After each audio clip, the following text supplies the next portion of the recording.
та бас энэ нөгөө сая байхгүй байжгаад миний хэлсэн олон асуултууд, хариултууд дээр сонсож ойлголт аваагүй байдлаар асуултыг асууж байна л да. Тийм учраас энэ бидний тавьж орж ирсэн энэ хуулийн төслийн хүрээнд ямар нэгэн байдлаар энэ засгийн газар өр тавиад ийм байдлаар бий болгоцсон юм бол огт байхгүй нэгдүгээр, хоёрдугаар цаашдаа өр тавих гэж байгаа зүйл ч гэсэн огт байхгүй.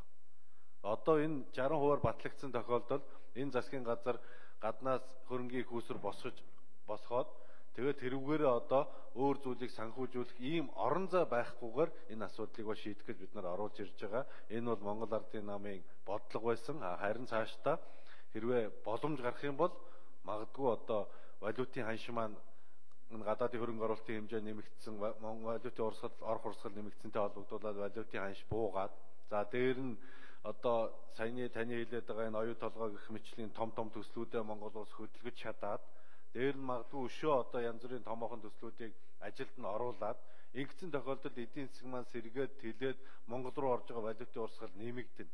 Энэ нэмэгдснээсээ үүдэлтэйгээр валютын ханш сулрах юм бол энэ өрийн хэмжээ маань дотоодын нийт бүтээгдэхүүнд эзэлж байгаа хэмжээгээ маань буурна. Нөгөө талдаа энэ хөрөнгө оруулалтаа дагаад дотоодын нийт бүтээгдэхүүний хэмжээ маань ч гэсэн өснө. Энэ өсөлт бууралттай холбоотойгоор боломж гарч ирэх юм бол магадгүй засгийн газраас их хурд ийм ашигтай төслийг хэрэгжүүлэхийн тулд гадны санхүүгийн зах зээл дээрээс бид нар ийм мөнгө босгох шаардлагатай байна гэж орж ирэхийг бол үгүйсэх арга байхгүй. Тэрнээс ч бол өнөөдрийн яг энэ оруулж ирсэн хуулийн төвшөнд асуудал үргэлжлэх юм бол засгийн газар нэмж нэг төгрөгийн зээл авах болцоо байхгүй. Чингис бонд хамгийн сүүлд одоо Самура бонд авсан. Энэ авсан бондороо өнөөдөр засгийн газрын өр бол хаагдсан байж байгаа. Ганбаатар гишүүн тодруулъя. За маш богинохон тодорхойлчаа. За оюу толгой үйл ажиллагааг явуулна гэж ярих юм. Сангийн сайд бол одоо явж байгаа гэдгийг мдээгүй байх шиг байна. 612 мянган тонн зис 9 сарын 10-ны байдлаар 2014 онд гарцсан. 8.6 тонн алт эхний 3 улирлаар гарцсан. 20 тонн мөнгө гарсан. Ирж байгаа гүйцэтгэлээр ирж байгаа оноор бол 15 тонн алт гарна. 34 тонн мөнгө гарна. 817 мянган тонн зис гарна.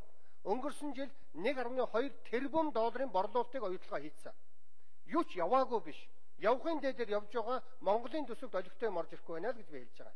Дээр нь нэмээд муу өр сайн өр гэж байхгүй. Өрийг муу юм зарцуулах, сайн юм зарцуулах уу гэж байдаг. Наад өрөө яг ямар төсөл хөтөлбөртөөр яг ямар үр ашиг өгөхийн эрсдлийн яаж хариуцж байгааг хаана байгаа тэрний хадагуу экспорт татвар эдийн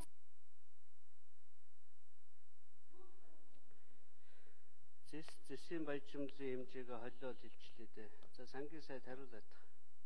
За энийг таны ярьсан би чи энийг хүн болгон л мэдчихэж байгаа штэ Ганбаатар гişүнэ. Тэг мэдчихэж байгаа юмыг та нэг мэдгүй байгаа юм шиг яриад байгаа. Наанаас чинь авах ёстой юмаа төр нь авдгаараа аваад татврынхаа хувь хэмжээнүүдээр явж байгаа. Хуульч өрсөн юмнууд дээр нь шүүгд өгсөн явж байгаа юм байгаа. Энэ хүн болгон л мэдчихэж байгаа штэ энийг. Зүгээр далдуурхаа нь явуулахгүй байгаа гэдгийг хүн болгон мэдчихэж байгаа штэ бас. Энийг л би хэлсэн.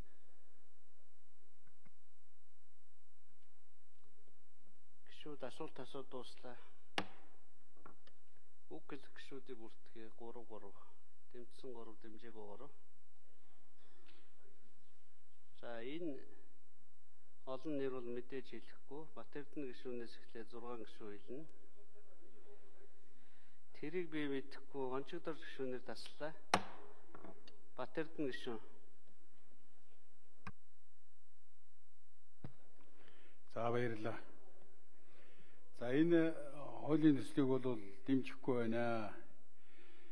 Яагаад дэмжихгүй байгаа юм гэхээр зэрэг